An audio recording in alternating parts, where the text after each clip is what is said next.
Cada 6 horas se detecta un nuevo caso de extorsión. Casos de secuestros y extorsiones en la frontera se multiplican. Aunque no lo crea, eran objeto de extorsiones por sus propios La familiares. extorsión es uno de los flagelos que más ha dañado y torturado a los hondureños. Nuevas formas de extorsión que nos mantienen con miedo y a muchos los llevan a la quiebra. La extorsión se construye sobre amenazas de violencia y el supuesto que el Estado no puede proteger de esas amenazas. La violencia que ejercen las pandillas en Guatemala, El Salvador y Honduras es motivo de temor, desesperanza e incertidumbre ante el futuro de sus víctimas. Afecta a la población guatemalteca. Es el delito que tiene digamos que es uno de los más recurrentes en el país, que no solo, provoca muertes violentas, sino que también le quita la paz a la gente. En muchos casos, el miedo a perder la vida, junto a la imposibilidad de recurrir a las instituciones del Estado, lleva a las víctimas a desplazarse a otras zonas de su propio país o del extranjero, con el objetivo de huir de las amenazas y comenzar de nuevo. Nosotros tuvimos que huir prácticamente de la casa porque nos empezaron a llamar, empezaron a extorsionarnos y realmente sí nos asustamos y tuvimos que dejar la casa. A través de historias narradas por profesionales del periodismo, se logran identificar retos y amenazas que sufren las víctimas de extorsión. Nos topamos con unos chicos, ¿no? ¿Y ustedes quiénes son? Periodistas, ¿eh? ¿Y qué están haciendo? Vienen las casas que están igual, no, porque aquí no los queremos. A pesar de los riesgos que viven los periodistas al cubrir estos temas, las historias siguen publicándose e informando al mundo sobre la urgencia de generar respuestas eficientes y coordinadas contra uno de los delitos que más afecta a las comunidades centroamericanas. Yo tratar de tener un análisis y un contexto real de a qué me estoy enfrentando y en base a esa amenaza, trabajar mi plan de seguridad, ¿verdad? Historias de retos, de amenazas y de valientes personas que dan voz a quienes tienen que callar por miedo. Bienvenidos a nuestro tercer episodio. Soy Ana Castro y este es el podcast Coaliciones por la Resiliencia, Extorsión y Periodismo. La extorsión se presenta de forma tan variada y compleja que cuantificar con precisión su incidencia es una tarea difícil.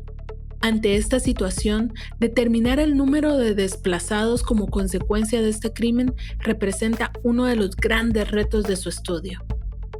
En este sentido, las y los periodistas han sido responsables de visibilizar no solo este crimen, sino también las amenazas y desafíos a los que se enfrentan quienes deciden dejar sus lugares de origen y empezar de nuevo con el objetivo de proteger su vida y la de sus familias.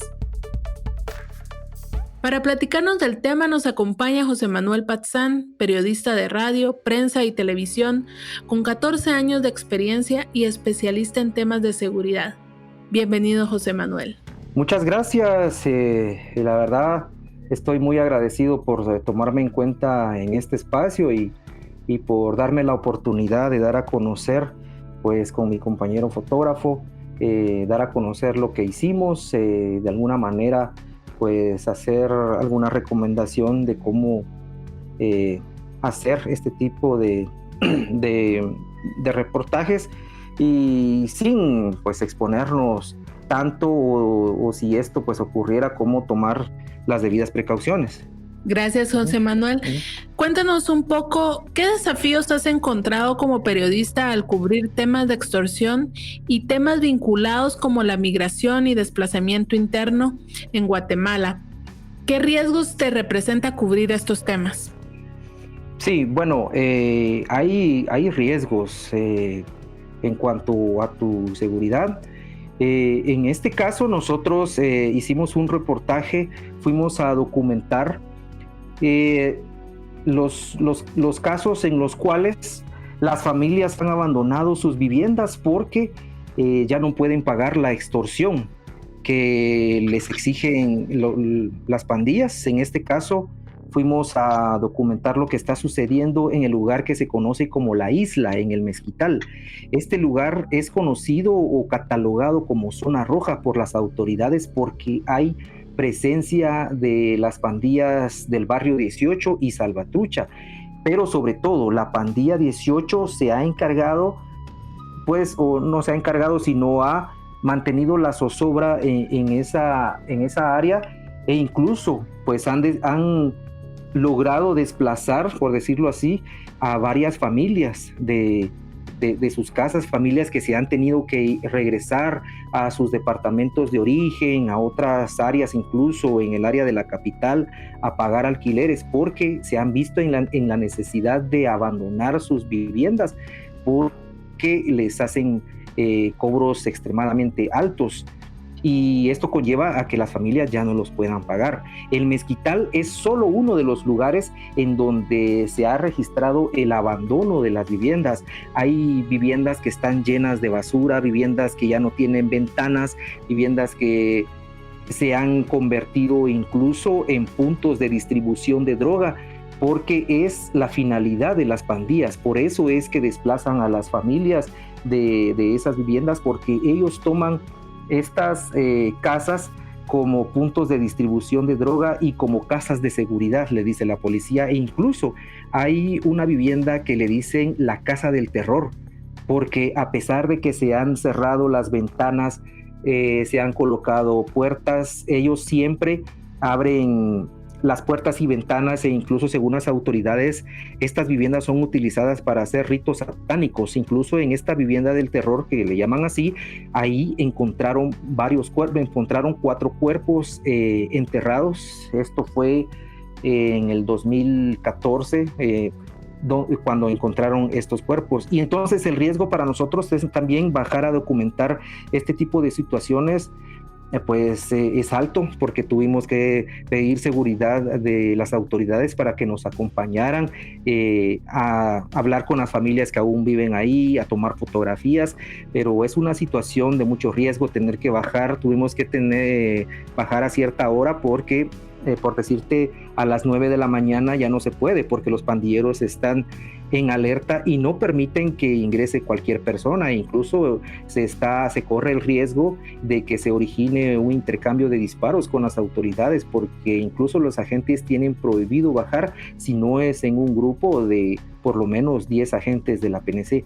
Esto fue lo que documentamos en la colonia El Mezquital, pero sobre todo en el lugar conocido como La Isla. Hay personas que todavía abandonan sus viviendas por las amenazas, por el temor. Eso ha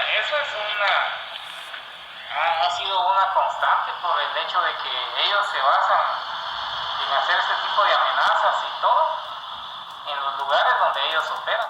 ¿Cómo descubriste el problema del desplazamiento interno y el abandono de propiedades por extorsión que luego son utilizadas por los grupos criminales? ¿Está vinculado con otros hechos criminales que has cubierto? Sí, por supuesto. Todo esto se va descubriendo porque cuando llegas a la escena de algún crimen, que de principio te dicen hay una persona muerta a balazos, te dicen aquí en Guatemala, es muy común escuchar eso. Llegas a la escena del crimen y tratas de descubrir la historia de esta persona, qué fue lo que le pasó.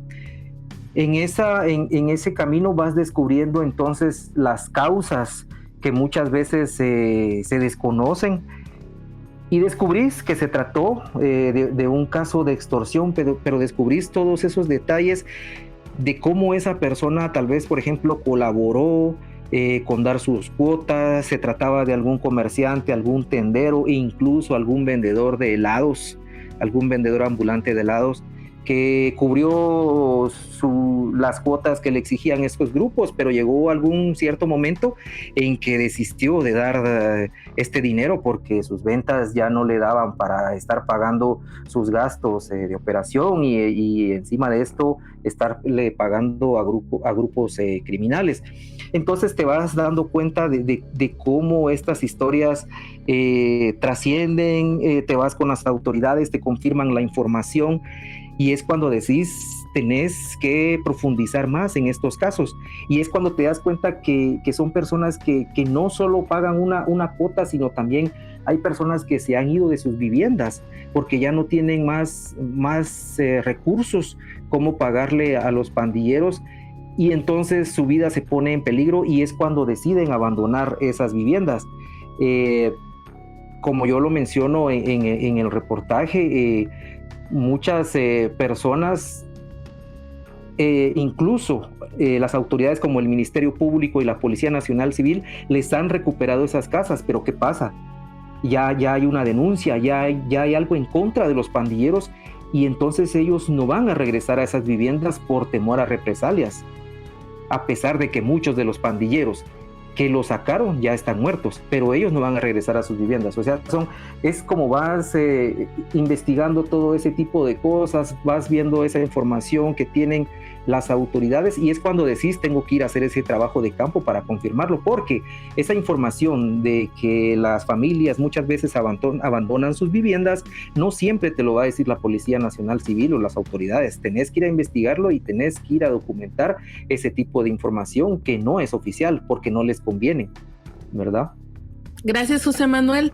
Definitivamente los efectos de la extorsión son devastadores.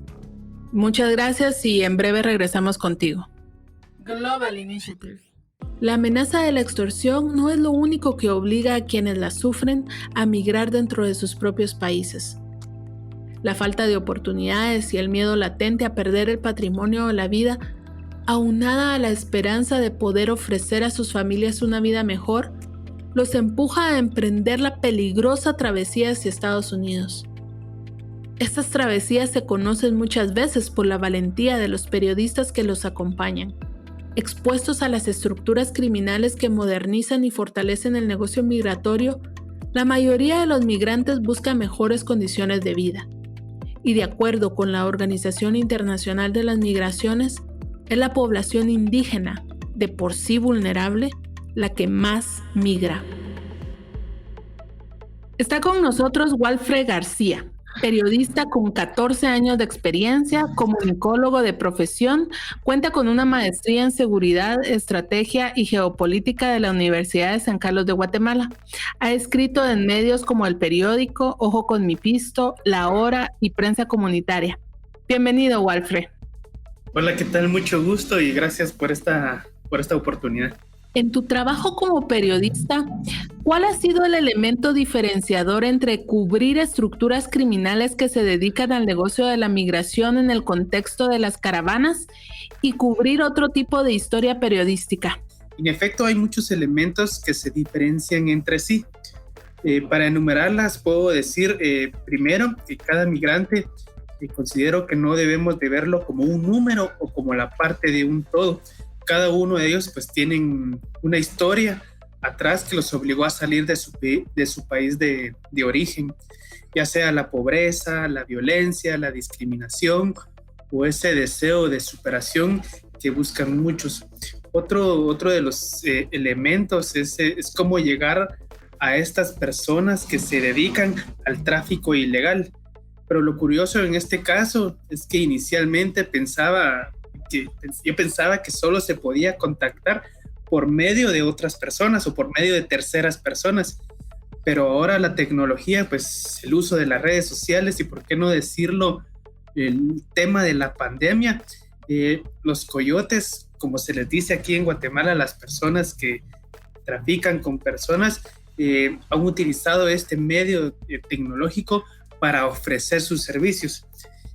Otro tercer elemento es cómo llegar a hablar o contactar a estas personas que trafican, valga la redundancia, con otras personas de otros países. Y aquí en Guatemala esto es un delito, por lo que son personas a que no se les entrevista muy fácilmente. En este caso me recuerdo que contacté a uno de ellos y cuando detectó que hacía preguntas así meras sospechosas, me colgó. Uno de los problemas que tuve yo es que le llamé de mi teléfono celular. Al ratito me envió un audio insultándome, advirtiéndome que dejara de investigarlo. Supuse que detectó eso y creo que sí detectó que era un periodista. Entonces me percaté en ese momento lo delicado que puede ser cubrir este tipo de temas. Que decían que para era fácil, que allí se ganaba el billete fácil. Tanto llegamos a caer, y por fin nos probamos de ir. Pero lo que es difícil el camino, ahora no le puedo contar del otro lado porque ni siquiera supimos cómo es. Los periodistas que cubren estas historias son también vulnerables al ser víctimas de estructuras criminales que se dedican al negocio de la migración. ¿Qué acciones de prevención debes considerar previo a cubrir estas historias? Bueno, como les comenté, hay que tomar en cuenta que traficar con personas aquí en Guatemala es un delito y está penado por la ley.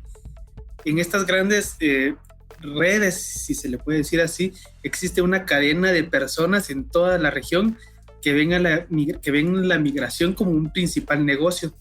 El sondeo que realicé, pues me percaté que las cuotas que ellos están manejando son de aproximadamente 90,000 quetzales. Estamos hablando aproximadamente unos 11,000 a 12,000 dólares, por lo que este es un factor que uno puede determinar lo peligroso que puede ser cubrir este tipo de noticias y a este tipo de personas. Dentro de las cosas que hay que tomar en cuenta a la hora de cubrir estas historias, pues yo considero primero que en efecto son al final estructuras criminales, por lo que hay que tomar ciertas precauciones como hacer las preguntas correctas para que desde el inicio no desconfíen y deduzcan que en lugar de ser periodistas seamos, no sé, policías. Segundo, hablar con los coyotes en lugares públicos, pues muchas veces ellos invitan a quienes buscan sus servicios, entrecomillados, lugares particulares o en ciertos puntos de la región o en viviendas específicas. Otro tercer elemento que es vulnerable es que al entrevistar a un migrante también tenemos que conocer la historia de ellos, porque en el caso de las caravanas se ha evidenciado mucho que vienen grupos de pandillas y maras, y en algún momento pues también nosotros como periodistas podemos ser víctimas de ellos. Son como las consideraciones que tenemos que tener en cuenta para entrevistar, para tratar este tipo de temas. Muchas gracias, Walfred. Y una última pregunta. Dentro de las entrevistas que has realizado para tus historias periodísticas, ¿puedes compartir la experiencia de la que más has aprendido sobre la situación que viven las personas en los países centroamericanos? Bueno, yo creo que lo más impactante son las historias de cada una de estas personas que buscan ir o migrar hacia otro país, y todas en su mayoría son muy diferentes.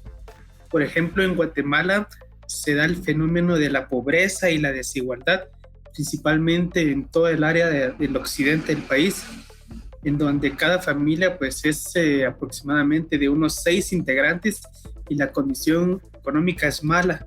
Sumado a ello los fenómenos naturales, las lluvias, las sequías, y esto obliga mucho a migrar a las personas para buscar ese futuro para toda su familia. Pero cuando comienzan a contar qué situaciones pasaron y qué tuvieron que hacer para migrar, la verdad, eso quiebra emocionalmente.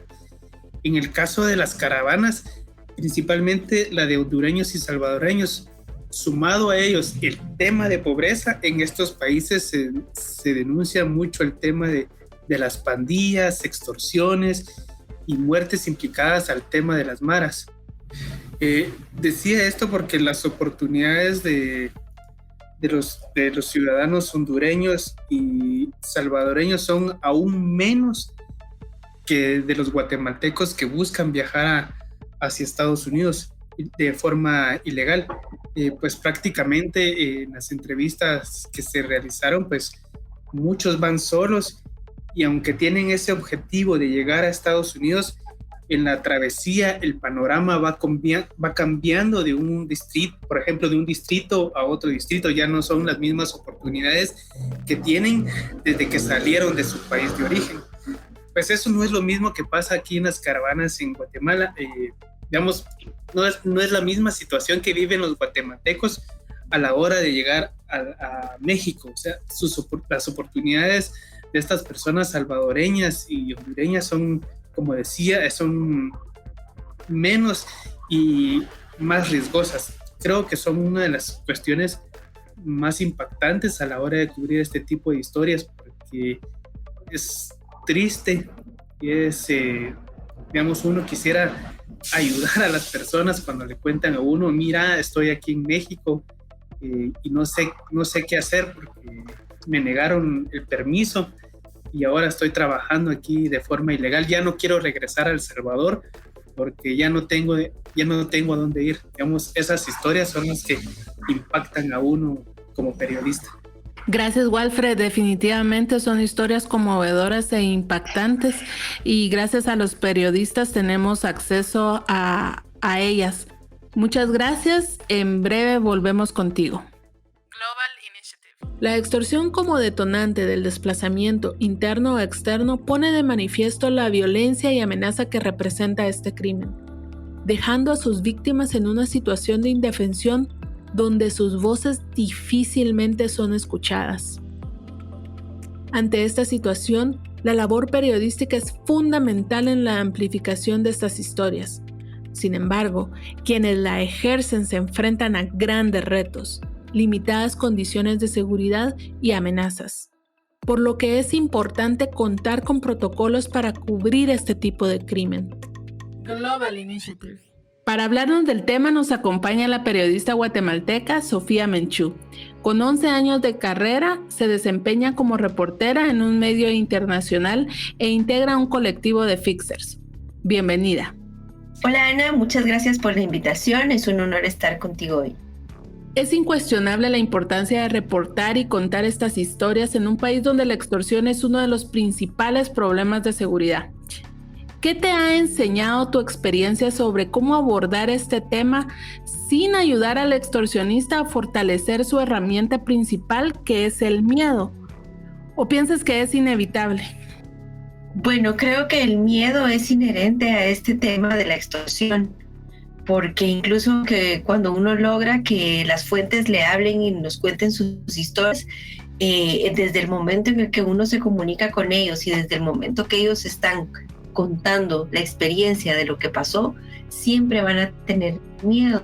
Sin embargo, creo que uno de los enfoques que uno puede dar es como ayudar a reforzar o a fortalecer el tipo de investigación y la forma en la que las autoridades investigan los casos y tratan de resolver, para que la gente, los lectores y algunas otras personas que pueden ser víctimas en el momento que están leyendo, viendo o escuchando nuestra nota, puedan sentir que hay esperanza para ellos y que no todo es nada más miedo y represión, sino que pueden confiar, aunque las autoridades no estén bien vistas, pero que sí hay un grupo por lo menos de investigadores, de policías comprometidos y que les pueden ayudar en algún momento a resolver sus problemas.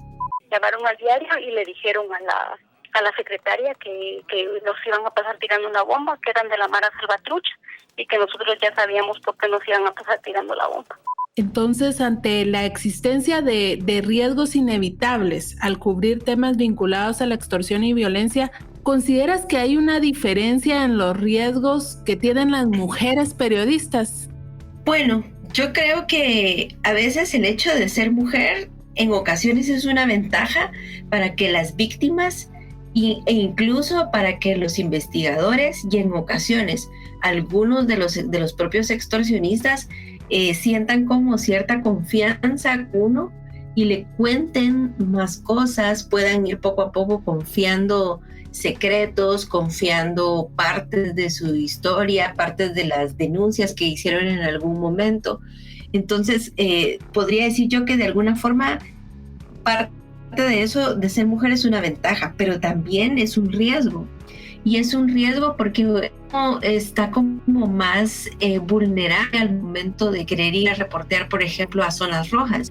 A mí me ha tocado ir a zonas rojas y en ocasiones lo que he tenido que hacer, como no puedo entrar como un fotógrafo para no mostrar la cámara y ver que somos de prensa, pido a algún colega, siempre del medio, que me acompañe, que vaya conmigo para no ir yo sola, porque obviamente uno como mujer en una zona roja es muchísimo más vulnerable que un hombre. O sea, sé que el riesgo al entrar en lugares donde hay pandillas es casi igual para los dos, pero lastimosamente en el caso de uno como mujer está más propenso, digamos, no sé, a cosas feas como la violación o de repente golpes o algo. De alguna forma tenemos como un poco menos capacidad de fuerza física a la hora de responder que los hombres. Yo recientemente visité una cárcel que está liderada por el jefe de la pandilla Mara Salvatrucha en Guatemala, y aunque pues entré con el permiso de él, la pandilla se portó, digamos, bastante cordial y muy educada conmigo. No voy a negar que desde que crucé la puerta y entré al penal y mientras estuve hablando con ellos y hicimos fotos y todo, o sea, sí, no dejaba de pasar en mí, o de sentir, mejor dicho, miedo de pensar que en algún momento las cosas podían salir de control.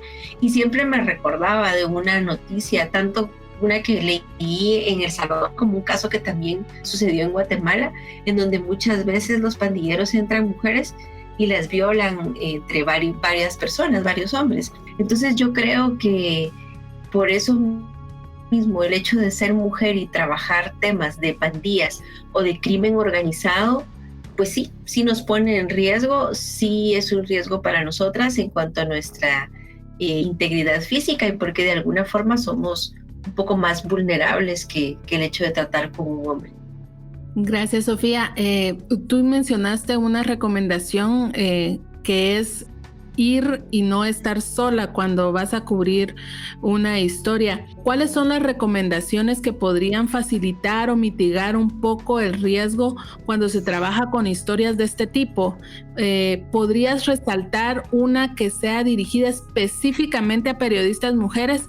Claro, yo creo que entre las recomendaciones, pues como decía anteriormente, es no ir sola, sino ir acompañada, de preferencia de algún colega que sea hombre. También creo que es importante cuidar mucho la forma en la que uno va a vestir en este tipo de temas, de preferencia con ropa cómoda, o sea, no ir como si uno va, digamos, a una oficina, tacones, falda. No, hay que ir como de una forma más sencilla, con zapatos mucho más cómodos, ropa que sea más práctica a la hora de, no sé, de correr o de tener que caminar rápido. No llamar mucho la atención a la hora de vestirnos o de peinarnos, incluso de maquillarnos. También es importante que si uno tiene tatuajes o algo así, piercing o para no llamar la atención tanto. También creo que es muy importante, ahora que tenemos el uso de las aplicaciones, compartir nuestra aplicación en vivo con algún editor, algún otro compañero que esté en la oficina, algún jefe que esté coordinando la historia. Tenemos que avisar a nuestro editor o a nuestro jefe cuando vamos a trabajar este tipo de temas. De preferencia, tener una reunión más o menos como un plan de seguridad antes de salir a hacer el reporteo. Si podemos, pues compartir la ubicación en tiempo real. Si vamos en un carro que no es propio, de preferencia tener un piloto que pueda estar listo con el carro apuntando hacia la salida para cuando tengamos que salir por cualquier emergencia. De hecho, creo que es más recomendable llevar un piloto con carro y no llevar nuestro propio vehículo. Y creo que siempre hay que tener, ¿no?, como varias personas que tienen que saber dónde estamos en ese momento, avisar cuando estamos entrando, cuando estamos saliendo, y tener mucho cuidado, porque en ocasiones los investigadores de policía, cuando llegan a las zonas rojas a sacar información, ellos también viajan mucho en parejas. Eso me lo decía la otra vez un investigador. Nos dijo que cómo se los había ocurrido entrar solo los dos en una moto, entrada por salida en la vía principal de la colonia, que eso era muy peligroso porque unos días o semanas antes mataron a 2 investigadores policiales que entraron de la misma forma a una zona roja para ir a identificar a ciertos pandilleros. Entonces nos dijo que eso era muy peligroso y que no volviéramos a hacerlo de la misma manera, que siempre de preferencia, de veras que esto está entre las recomendaciones, no fuéramos solo 2, sino que por lo menos 3, para que ellos no, porque si no lo confunden a uno con investigador de la policía. Entonces, en conclusión, bueno, no ir sola o solo, sino de preferencia ir en un equipo de por lo menos unas 3 personas, que una de esas 3 personas sea piloto, que tengamos carro apuntando hacia la salida por cualquier emergencia. Y como decía, cuidar mucho la forma de vestir, lo que vamos a llevar por si tenemos que caminar o correr, y también para no llamar mucho la atención, sino tratar de perdernos o pasar desapercibidos entre los vecinos o la gente que vive por el lugar. Y eso es, creo yo, poder utilizar esta herramienta de compartir la ubicación en tiempo real. Gracias, Sofía. Definitivamente recomendaciones muy importantes para los colegas periodistas y en general para todas las personas que sepan los riesgos que corren ustedes para llevar la verdad a todos los hogares. Entonces, muchas gracias y en un momento regresamos contigo. Global Initiative. Queda manifiesto que la labor periodística es fundamental para conocer las historias de aquellos más vulnerables ante los embates de la extorsión y que muchas veces se pierden en las cifras de una estadística. Como conclusión, José Manuel, ¿qué podrías recomendar a todos aquellos periodistas que, como tú, buscan hacer la diferencia y dar voz a esas historias, pero carecen de las herramientas mínimas necesarias para hacerlo de forma segura? Es complicado recomendar pues a los periodistas hacerlo de una forma segura. O sea, el riesgo siempre va a existir. Nosotros, por ejemplo, tuvimos la suerte de lograr ese apoyo de las autoridades para bajar a documentar las historias. A pesar de eso, el riesgo era bastante alto, porque te sumís en un área donde hay 2 grupos de pandillas que se enfrentan y uno puede quedar en medio de cualquier enfrentamiento. Además de eso, tenés que bajar muy consciente de que te vas a encontrar a muchas personas que no te van a querer hablar. Vas a encontrar a personas bélicas o confrontativas, y esto es un riesgo. Y yo creo que el riesgo es inminente para documentar este tipo de casos. Es inevitable el riesgo. Y lo que recomiendo es investigar este tipo de situaciones consciente a los riesgos que te metes, por decirlo así. Y las autoridades no precisamente van a estar ahí para resguardarte. Es un problema que enfrentamos los periodistas para documentar este tipo de situaciones.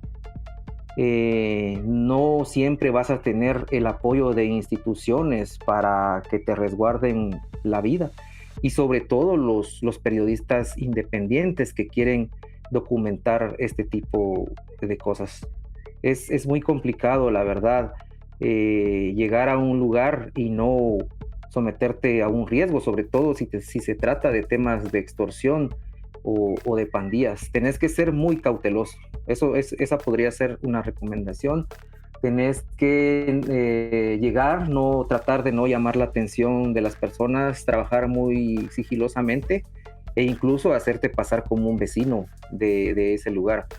Pero si vas a ir solo, con cámaras, armado con un montón de equipos, sin ningún tipo de seguridad, creo que es muy riesgoso. Hay diferentes tipos para diferentes formas para llegar a este tipo de lugares. Creo que podrías, como te decía, hacerte pasar por un vecino, llevar tu cámara oculta. Tengo colegas que incluso se han hecho pasar como vendedores. Aún así, esto es el riesgo, porque sabes que también te pueden extorsionar. Entonces tenés que hacer este tipo de reportajes sabiendo al riesgo que te estás, en el riesgo que te estás involucrando, pero sí es muy complicado tener un formato de cómo hacer este tipo de investigaciones y no correr un riesgo. Muchas gracias, José Manuel. Walfre, ¿qué consejo das a estas nuevas plumas que quieren enfrentar estos temas? Después de esta experiencia, creo que hay que involucrarse bien sobre el tema que queremos investigar, y esto aplica para todo. Tenemos que conocer también qué actores o protagonistas son los que intervienen en nuestras historias, en lo que queremos contar. También debemos considerar qué grado de vulnerabilidad existe a la hora de cubrir estos temas. Pues algunos temas pueden ser más peligrosos que otros. Otro de los puntos importantes es siempre llevar las versiones correspondientes. Eso nos ayudará a entender bien por qué pasa tal fenómeno. En este caso, el tema de la migración, por qué están sucediendo las cosas. Y lo último, pues escribamos grandes historias con un lenguaje sencillo para que quienes no sepan por primera vez sobre este tema les sea fácil digerirlo. Muy interesante, Walfre. Gracias por acompañarnos. Sofía, para concluir, ¿qué sería lo principal que un periodista debe tomar en cuenta al investigar estos temas? Bueno, primero tomar muy en cuenta y tener ya evaluados todos los riesgos que vamos a tomar. Que a pesar de que sea un tema de alguna forma que va a ser peligroso, pero que nuestros peligros tampoco vayan a poner completamente en riesgo nuestra vida, porque entonces no valdría la pena. Que tengamos el apoyo total del medio con el que estemos trabajando o de los editores, que tengamos una buena comunicación y buena coordinación y nos sintamos seguros, y sobre todo algo que quizás a veces no está escrito en los manuales de seguridad o los manuales de protección, pero creo que cuenta mucho también nuestra corazonada. A veces podemos estar ya con las fuentes organizadas, con todo el trabajo bien encaminado, pero de repente tenemos una corazonada que nos dice, me tengo que ir ya, mejor no entro, mejor le voy a cambiar el lugar a la fuente. Creo que muchas veces hay que tomar muy en cuenta también cómo nos sentimos internamente. Si es un tema que realmente nos pone muy nerviosos o muy nerviosas, nos da demasiado miedo, empezamos a sentir que ya nuestra paz mental está alterándose por el tema, entonces es mejor dejarlo. Es mejor quizás dejarlo reposar un poco y después retomarlo cuando nos sintamos seguros, pero sí hay que tomar mucho en cuenta nuestro sentimiento, nuestra paz emocional, aparte de todas las capacitaciones que podamos tener y de todas las ayudas, digamos, que podamos tener de los medios o de los manuales que podamos encontrar, leer, o de las experiencias ya vividas. Gracias, Sofía, por haber estado con nosotros. Muy bien, Ana, gracias a ti por la invitación.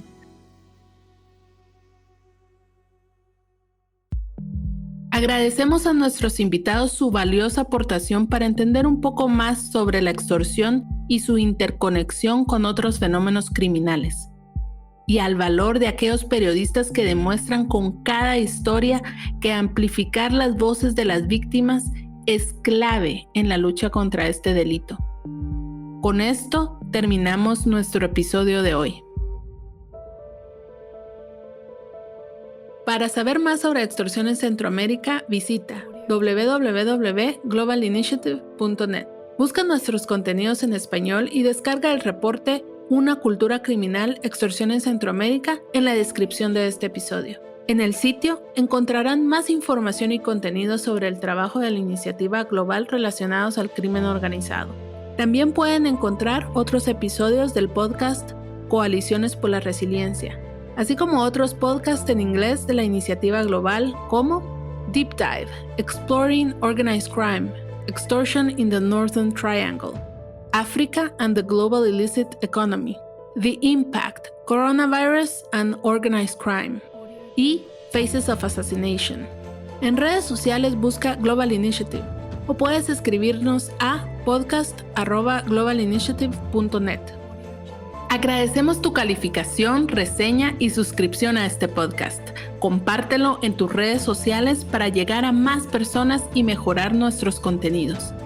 Esto fue Coaliciones por la Resiliencia, Extorsión y Periodismo. Soy Ana Castro. Gracias por escucharnos. Hasta la próxima.